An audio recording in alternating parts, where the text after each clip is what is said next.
Setiap apapun yang dialami oleh orang Kristen, ada rencana Tuhan di dalamnya. Dan untuk kita bisa maju dan mengalami kemenangan di balik segala sesuatu yang kita alami dalam hidup kita, kita harus melihat apa alasan Tuhan bagi masing-masing kita menghadapi setiap kesukaran itu. Hari ini kita akan belajar tentang seorang pegawai istana yang mengalami keputusasaan yang sangat serius.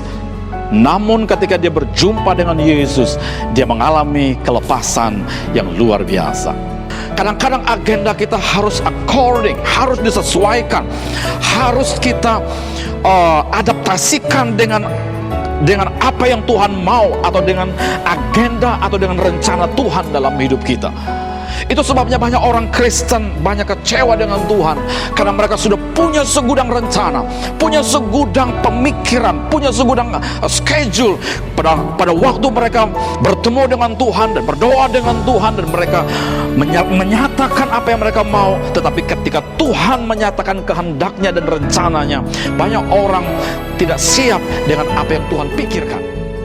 Tuhan mengharapkan kita bergerak dengan iman, bukan bergerak dengan penglihatan, bukan bergerak dengan rasio kita, bukan bergerak dengan pengalaman kita, bukan bergerak dengan sesuatu yang mungkin kita andalkan selama ini.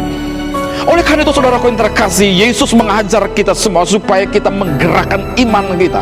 Iman kita jauh lebih penting dibandingkan dengan hanya melihat sebuah mujizat.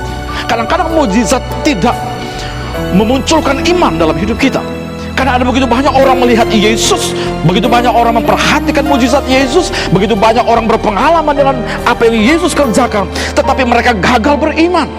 Dan hari ini Tuhan mau supaya kita bergerak dengan iman kita. Itu sebabnya Dia tidak pergi ke Kapernaum dan meletakkan tangannya di atas anak yang sedang sakit, karena Yesus sekarang sedang mengajarkan ayahnya untuk mengarahkan imannya hanya kepada Yesus dan bukan kepada sejumlah mujizat yang bisa ia kerjakan. Percaya Yesus di atas segala-gala yang lain. Dia mau supaya iman kita bertumbuh. Dia mau supaya iman kita terpusat, terfokus hanya kepada Yesus. Nah, saudaraku yang terkasih dalam nama Tuhan Yesus Kristus, Tuhan mau supaya hidup kita berpusat kepada Dia,